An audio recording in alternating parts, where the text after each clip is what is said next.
Namaste, my beautiful people. Welcome back to Nitty Gritty with Dr. Neeti Kaushik. Today, I'm not going to give you a lecture. I'm not going to talk about planets. I'm not going to show you crystals either. Today, I'm going to tell you a beautiful story. A story of a girl, I'll call her Anaya. Well, Anaya is not one person, but Anaya is every girl I have ever counseled across my 35 years of working with people. She's the girl who came to me crying one day. She's the girl who smiled bravely in front of the world but broke down in my session. She's the girl who kept asking, Didi, why does love always leave me? And today, I'm going to tell you Anaya's full journey from her first heartbreak to her divorce to the relationships that fizzled and finally, to the love that stayed.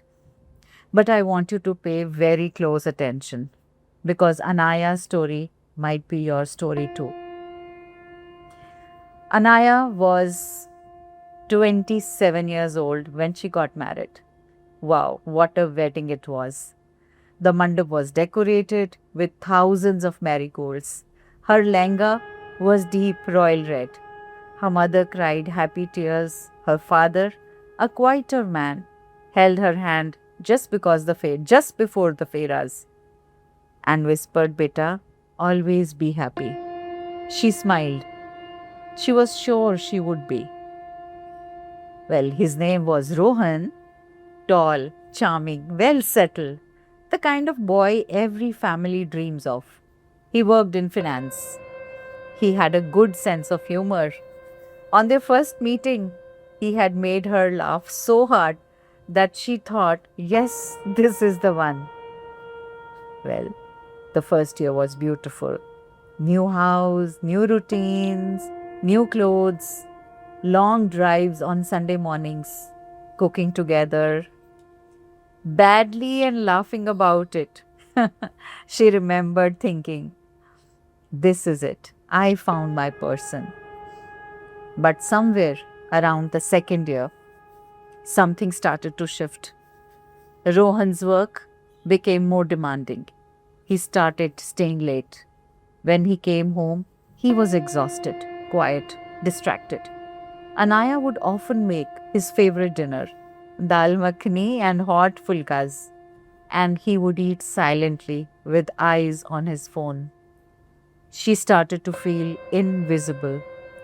She would lie next to him at night, the two of them barely a foot apart and completely, utterly alone. She tried to talk to him.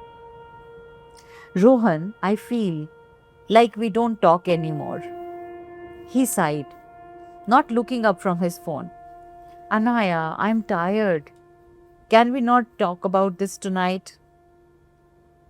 You say that every night.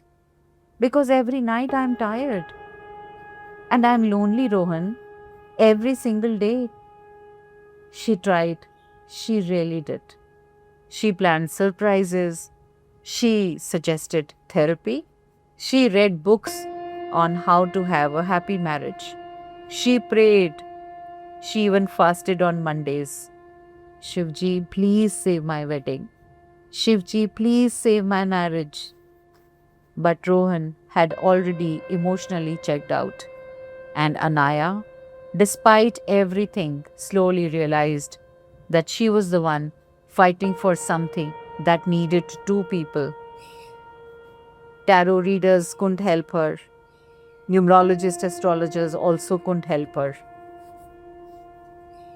All the remedies given by them with the hope that things would work. But 3 years after that beautiful wedding, Anaya sat in the lawyer's office signing divorce papers. She was 30 years old and she felt like her entire world had been erased. Chapter 2: The Rebound That Felt Like Rescue. Now, here is where I want you to listen very, very carefully. Because what happened next, I have seen it happen hundreds of times. And every time my heart breaks a little. After the divorce, Anaya's family was complicated. Her mother tried to be supportive, but relatives? Oh, the relatives had opinions.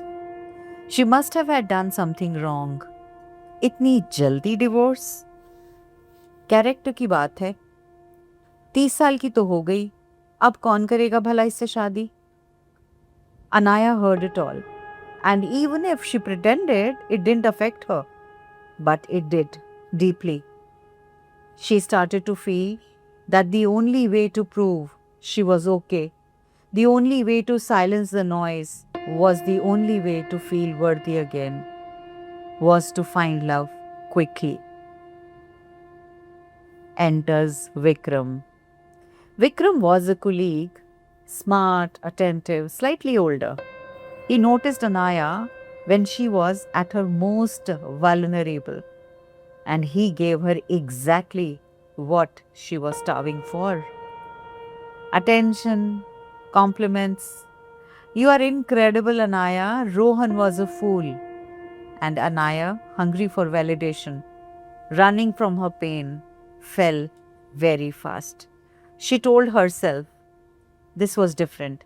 This is real. Rohan was a mistake. Vikram sees me. One evening, her best friend Priya came over, and concern was written all over her face. Anaya, it's been only 4 months since the divorce. Don't you think this is too fast?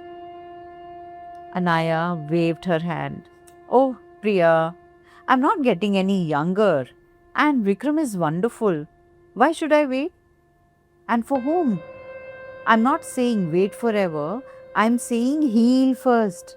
You haven't even cried properly, you haven't processed anything, you jumped straight from frying pan to fire, from marriage into, oh, shut up, Priya. You're not fine, you are running. I'm fine, Priya. Anaya was very angry at Priya that day, but Priya was right. The relationship with Vikram lasted just for 8 months. And then one day, Anaya found out that Vikram was also seeing somebody else, keeping his options open.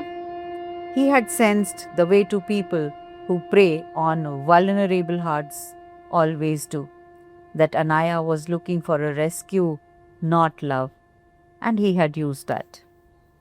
When she confronted him, Vikram, who is Simran? Why is she calling you at 11 in the night?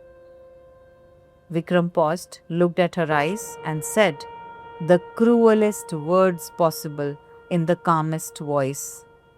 Anaya, I never said we were exclusive. She didn't cry for him. She didn't cry even in front of him. She walked out, sat in her car, and then she cried so hard she could barely breathe.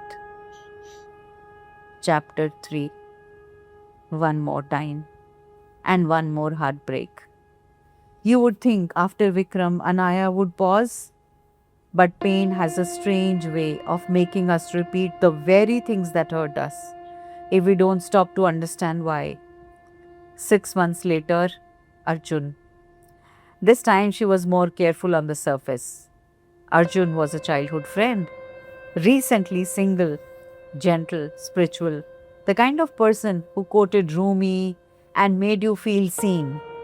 She thought, well, he is mature, he understands depth, he definitely is different. And for a while, he did. But there were patterns she couldn't see yet.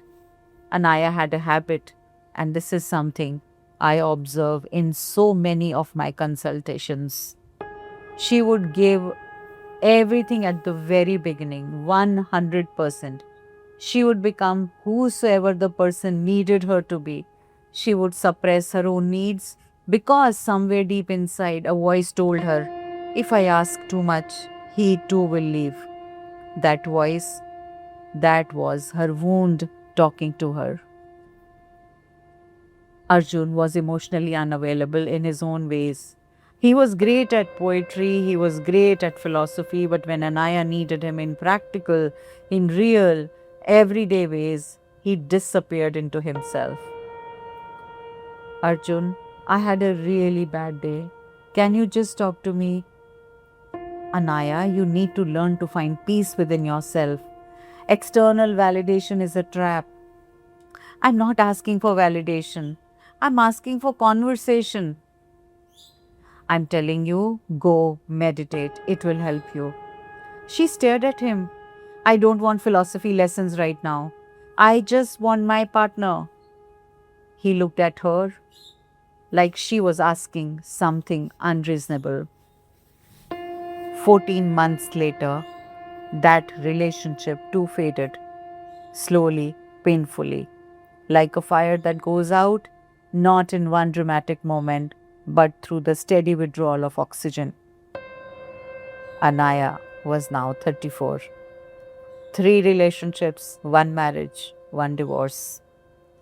And she sat in her apartment one night alone, looking at the ceiling and thinking, what is wrong with me?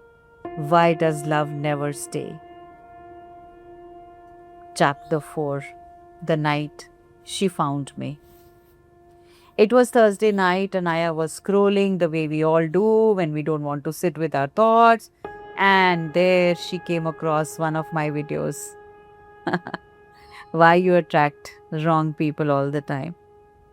I think it was one of the reels. She almost scrolled past it, but something made her stop. She watched it. Then she watched another, and another, and another.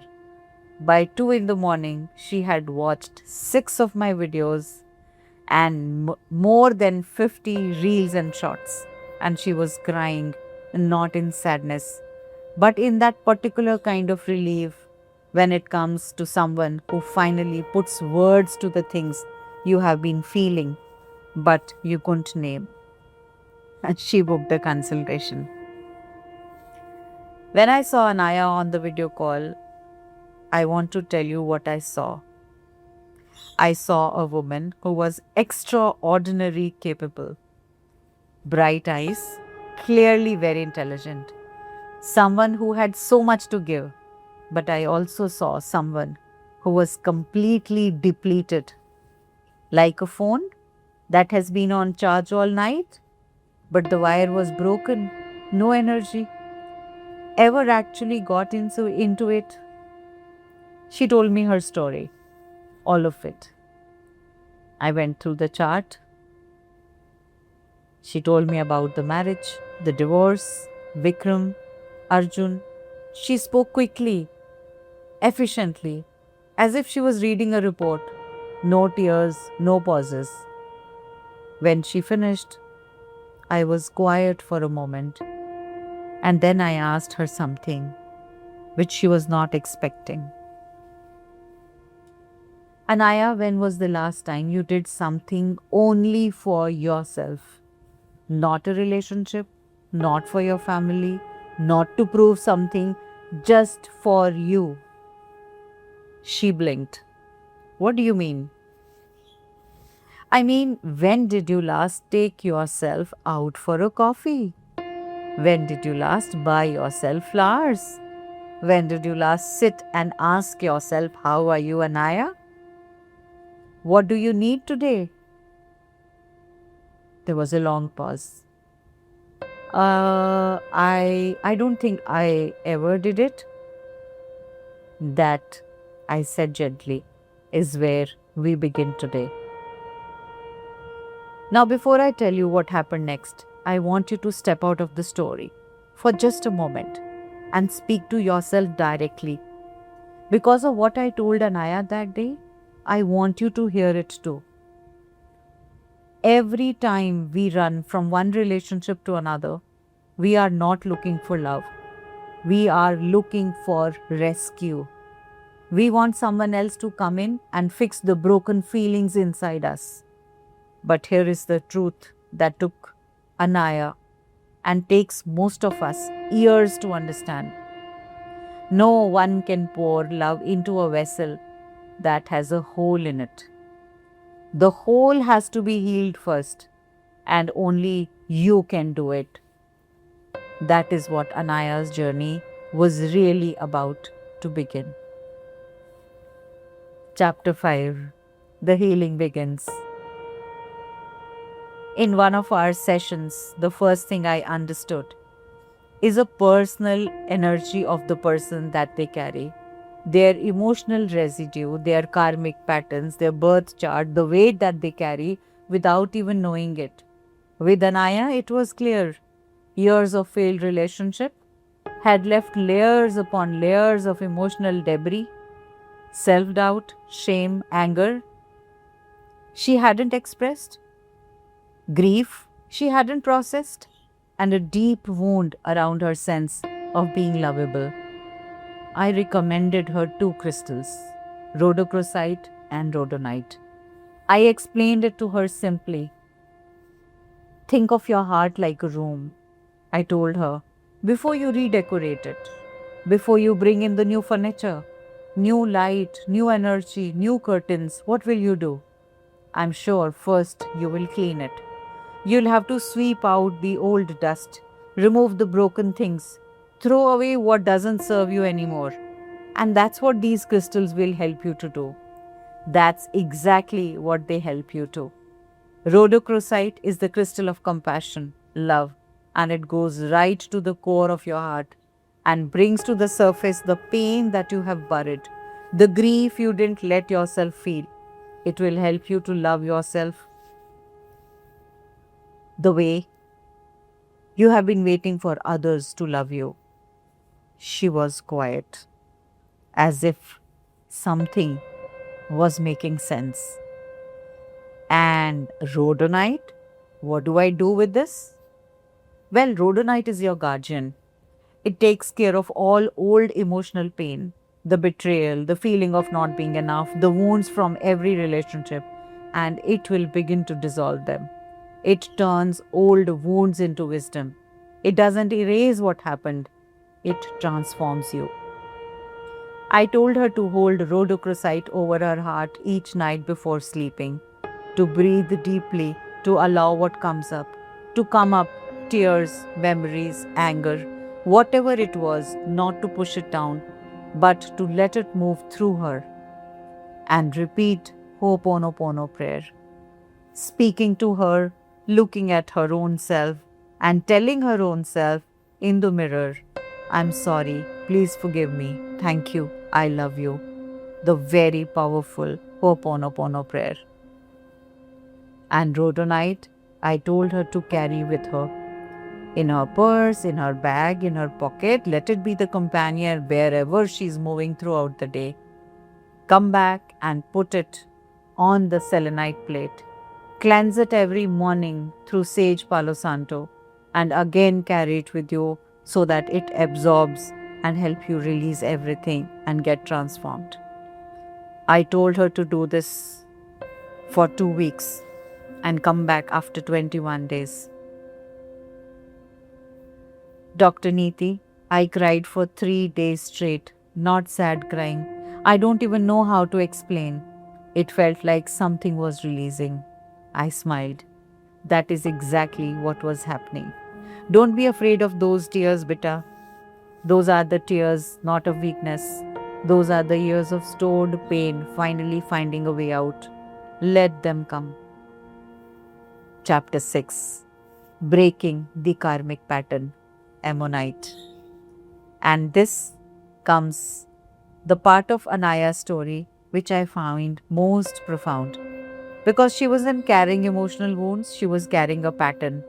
And in astrology and in spiritual healing, we talk about karmic patterns, cycles that we repeat across relationships, sometimes across lifetimes, until we finally learn the lesson embedded with them. Anaya's karmic pattern was this. She was a giver who attracted only takers. She was a woman who sought love from people who were emotionally unavailable. And she kept doing it. Not because she was foolish, but because somewhere in her subconscious, she believed that love had to be earned, that she had to give everything, prove her worth, make herself indispensable, and only then she would have someone stay over with her. Well, where did that belief come from? Her childhood, her conditioning, things from the older, then Rohan or Vikram or even Arjun. That was the karmic knot, and that needed to be united. Once I introduced her to Ammonite, especially the Ammonite pear, the fossiled spiral shell, millions of years old, one of the nature's most powerful symbols of transformation, protection, and karmic release. This I said, place in your palm. In our next in person session, and this is older than any of your relationships, this is older than even the lifetime of yours, and keep it close to you. Keep it in the southwest where you have to heal your relationship with your own self. She held it carefully. It's beautiful, she whispered. And yes, it is. And it's going to help you do something important. It is going to help you see the pattern, not with your mind, not intellectually. You already know the pattern, but in your energy, in your body, in your soul, because that is where the karmic patterns live, and that is where you have to release them. How do I use it? Well, every morning you will have to hold it in your left hand, and you will have to speak out loud, looking in the mirror, looking at the pear, the Ammonite beautiful pear, and saying, I release every karmic contract that no longer serves my highest good. I break every pattern of seeking love from those who cannot give it to me. I am ready to receive love that is whole, honest, and real. She looked at me. Her eyes were already filling. Say it every single day, don't skip. Karmic patterns are stubborn. They didn't form in a day, and they will not dissolve in a day. But yes, they will dissolve. The Ammonite pear became Anaya's most sacred object. She told me later that some mornings she would hold it and feel a strange sensation. Something in her chest was slowly, gently losing, like it was something which was clenched for years, was finally opening. Chapter 7, The Self-Love Journey, Journaling, Moon Meditation. 3 months in, doing the activities, practicing affirmations, and then I enrolled Anaya in my self-love course. I want to tell you, initially she resisted because that's what most people do.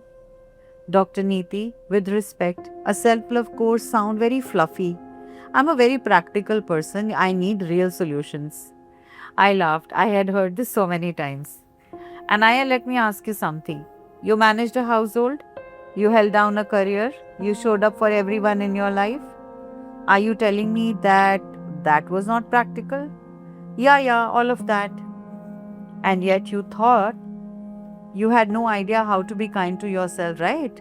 You had no ideas how to identify your own needs. You had no ideas how to set boundaries without guilt. How do you receive anything without immediately giving back? How to simply sit with yourself without discomfort? Tell me, is that practical? Silence. The self-love course is not about bubble baths and candles, Vita. It's about rebuilding your relationship with the most important person in your life, yourself. Everything else, every relationship, every career, every achievement is built on that foundation. If that foundation is cracked, everything you build on it eventually will fall. You already have seen that, haven't you? A long pause. When do I start? And yes, she started. The course was structured in layers, understanding the self, the inner child, the patterns, the behavior, beliefs about worthiness, beliefs about love, emotional intelligence, boundaries to be set, and receiving to be done. Along with the course, we had 2 practical sessions and sessions on journaling and moon meditation. On various important days, I told her to journal as what am I feeling today and why. I told her to journal on what did I do today that I'm proud of. I told her to journal on what does Anaya need tomorrow and what does Anaya need tomorrow was the hardest for her. She called me one evening, laughing slightly in disbelief. Dr. Neeti, I sat with my journal for 20 minutes tonight and I could not answer the third question. I did not know what I needed. How is it possible I'm 34 years old and I don't know what I need? Well, nobody ever asked you, no. I simply said, and you never asked yourself.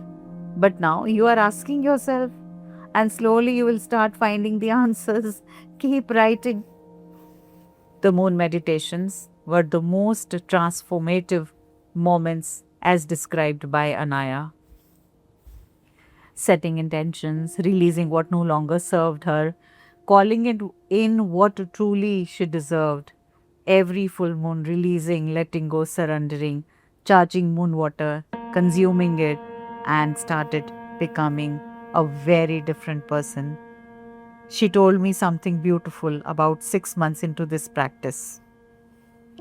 I used to do moon meditations and my intentions was always, I want to meet someone, I want love. I would feel this desperate, tight energy when I set that intention like I was begging. And now, I asked her, now last full moon I sat down to write my intention. I released and I wrote, I'm grateful for the love I already have. I love Anaya. I'm enough. And I cried, but in the best way, as if something has finally settled. I want you to feel the magnitude of that moment. That was not a small thing. That was turning of a tide. That was Anaya for the first time, perhaps in her entire life, genuinely, not performatively, not as an affirmation she was forcing, meaning it when she said, I am enough. Chapter 8. Now Anaya was 7 months into her healing journey. She had changed. Not in the dramatic, obvious ways that people expect.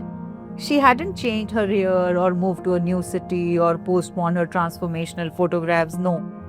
The changes were quieter and more real. She stayed with her real self. She started saying no without writing a 3-paragraph explanation. She started eating lunch alone with her phone, just sitting, tasting food, many a times without the phone, and being present in the moment itself. She started telling people when they hurt her, calmly, without a drama. She started asking herself every morning, what would you feel today, Priya dear? And then actually doing that thing. Anaya, you seem different. Different how? I don't know, just quieter, but in a good way. Like you are not running anywhere.